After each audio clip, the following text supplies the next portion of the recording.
Sindirmasdan o'stirish kerak. To'g'ri. Endi kattalarga ham bir dars o'taylik, ha? Kattalarga, ha? Kattalar bilmaydi-da. Shuning uchun kattalar ekkan daraxt qurib ketyapti. Bugun sizlar bilan ekanmiz, kattalarga bir dars bo'lsin. Kattalar o'qimagan. Endi kattalarga ham bir dars o'taylik, ha? Kattalarga, ha? Kattalar bilmaydi-da. Shuning uchun kattalar ekkan daraxt qurib ketyapti. Bugun sizlar bilan ekanmiz, kattalarga bir dars bo'lsin. Kattalar o'qimagan. To'g'ri aytyapti. Kattalar o'qimagan, shuning uchun bugun mana daraxt ko'kartirish olmayapti.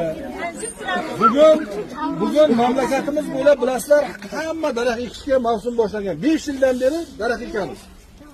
5 yilda mana Yashil makon degan umummilliy loyiha